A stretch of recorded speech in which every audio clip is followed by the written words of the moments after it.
After 10 years together, this was the first time my wife ignored my egg allergies and bought a custard pie. I couldn't sleep all night because of it. The next day, when I went to my father-in-law's house to deliver Thanksgiving gifts, I announced a divorce in front of everyone. Everyone was stunned. My wife then threw a plate of food directly in my face and shouted angrily, "Just because I bought the wrong pie, you're asking for a divorce? Don't you think that's ridiculous?" Ignoring the vegetable soup splattered across my face, I replied coldly, "Haven't you always said in your dreams that a man who eats custard pie has taste? Now I'm granting your wish. Noah Griffin, do you still have a conscience? We've been together for 10 years and you're divorcing me just because those custard pies didn't suit your taste?" Cindy's voice cracked with fury, her eyes already red and brimming with tears. "What's wrong? Isn't once enough?" I gave a cold laugh, flinging the prepared divorce papers at her. "Sign it. We're going to the city hall today." Cindy, who had been seething with rage, suddenly fell silent. A flicker of panic and shock crossed her eyes. She hadn't expected me to be so decisive. My in-laws were utterly stunned, never imagining this day would come. After all, Cindy and I had won the Model Couple Award from the local community. All of our friends and family knew that our love had been as strong as ever for the past 10 years. "Noah, it's just a small matter, isn't it? You're going too far." Cindy's adopted brother, Joshua, couldn't stand it any longer. He stood up and said, "When you offended some gangsters and your shop was smashed back then, it was Cindy who stepped in to help you deal with it. Otherwise, you'd be begging for food somewhere right now." He continued, "For years ago, you had a high fever and seizures in the middle of the night. Cindy drove you to the hospital while heavily pregnant. She ended up falling in an accident, losing the BA and becoming infertile for life. Every single one of these things is a debt you owe her." Each sentence was a sharp accusation and my in-laws nodded in agreement. "Noah, we've always treated you like our own son. Cindy has been dedicated and hardworking for you. Don't forget where you came from. If there are problems, let's sit down and talk them out properly. We promise we won't be biased, just don't keep bringing up divorce." Although their eyes were filled with displeasure, they still suppressed their anger and tried to mediate patiently. Cindy quickly rushed to my side, wiping the stains from my face while softly apologizing. "I'm sorry, honey. I acted impulsively just now. If something's wrong, we can talk it through. From now on, I promise never to buy custard pie again. If there's anything else bothering you, just tell me. I'll fix it." She compromised as much as she could, trying to save the relationship. My mother-in-law helped me pull out a chair, assuming I'd finally take the hint, but I shoved Cindy aside, frowning. "Nothing to discuss. I just don't love you anymore. Seeing you makes me sick. It's like looking at a filthy rat. It makes me want to vomit."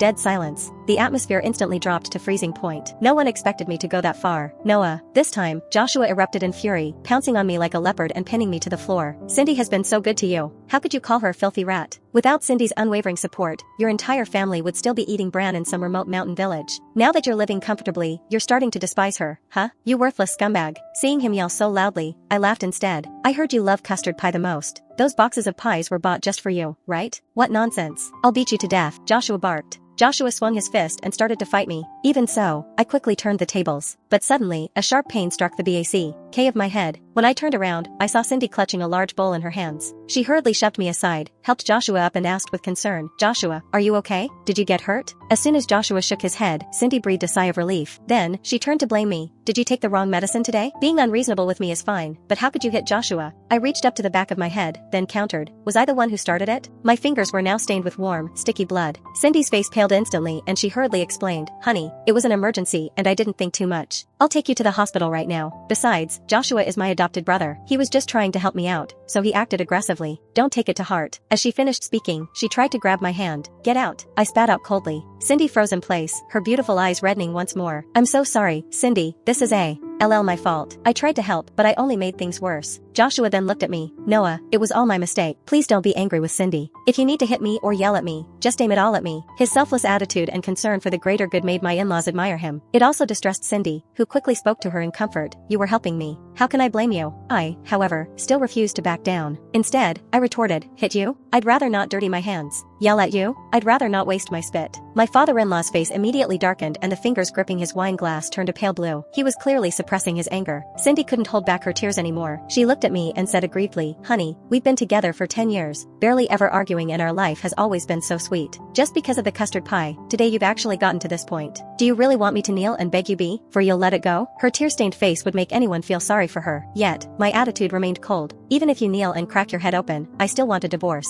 Bang! Charlie finally lost his temper. He slammed his fist on the table and stood up, roaring, "Noah, do you really think our family needs you as a son-in-law? Apologize now and I'll let bygones be bygones. Otherwise, get out." Lucy chimed in, "If word of this gets out, You'll be the laughingstock wherever you go. Our whole family will be disgraced." With that, the conversation reached its climax. Cindy assumed I'd finally back down, but I gritted my teeth and insisted, "Sign the divorce papers. Cindy Swanson, you will leave with nothing, and compensates me $3 million for emotional damages." Charlie's face quickly turned ashen. He grabbed a wine glass and hurled it at me, screaming, "Get out. Get the hell out. I don't have a son-in-law like you." Lucy even swung a mop and kicked me out. Finally, she threw one last line at me. "You jerk. In 7 days, we'll expose you on our show. Let's see how you like losing everything." As a former TV station director and a retired chief editor of a major media outlet, they certainly had the power to do it. Outside, the air was gloomy and a light rain began to fall, perfectly mirroring my mood. Then my phone buzzed with messages from my parents. "Have you lost your mind? Why ruin a good life for nonsense? Apologize to Cindy's family immediately, or don't come back. We don't have a son like you." Seeing how angry they were, I could only give a bitter smile. Instead of apologizing, I turned and walked into the rain, heading toward the hospital. The doctor was bandaging my wounds when I finally received the call from my childhood friend, Sharon Salazar. I visited the shop where Cindy bought the custard pie, and it really is quite interesting. My spirits lifted immediately, so I responded, "The court hearing is in 7 days. Thanks for all the hard work. I'll triple your fee."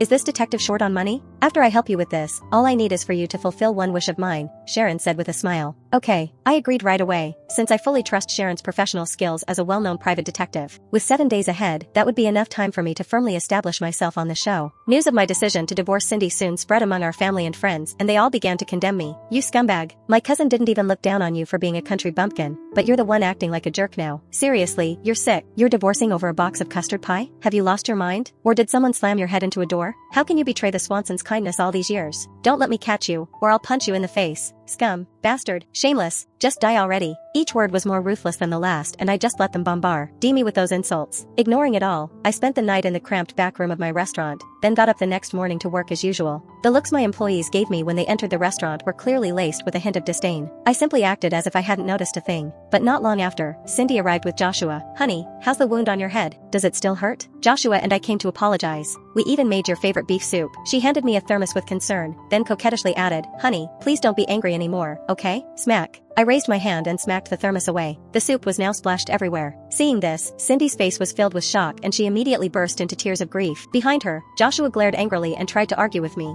but she stopped him. Several employees began to murmur, "I really don't know what the boss is thinking. Just because the boss's wife bought egg yolk custard tarts, he's being so aggressive, threatening to divorce her. Yeah, the boss's wife keeps compromising and trying to please him, but it's useless. Maybe the boss already has someone else and she's making a scene on purpose." By the way, Joshua is a really good brother. Yesterday, he stood up for the boss's wife and even got into a fight with the boss. Hearing this, the customers' gazes toward me gradually turned to disgust. They said they might know me, but not with my heart. They even said that I disguised myself too well, but I was actually a real jerk. I remained cold and kept urging Cindy to leave, but Joshua suddenly dropped to his knees before me with a thud. "Noah, please, don't blame Cindy. I got into a fight with you yesterday because I was impulsive. If you want to punish me today, just take it out on me." Everyone who witnessed Joshua's action gave him a thumbs up. They thought he was kind-hearted and highly responsible. At the same time, they saw me as lacking integrity and being far too petty. Cindy clenched her fists. She hoped I would let it end here and not cause any more trouble. Yet, with a look of utter disgust on my face, I turned away, fetched a basin of water and directly threw it all over Joshua. Everyone was stunned. Cindy's beautiful eyes widened in an instant and she flared up in anger. "Noah, have you lost your mind? Joshua is kneeling before you and this is how you treat him? He deserves it." I smiled coldly, without a trace of regret on my face. This made Cindy tremble with rage. She staggered back several steps, nearly collapsing to the ground.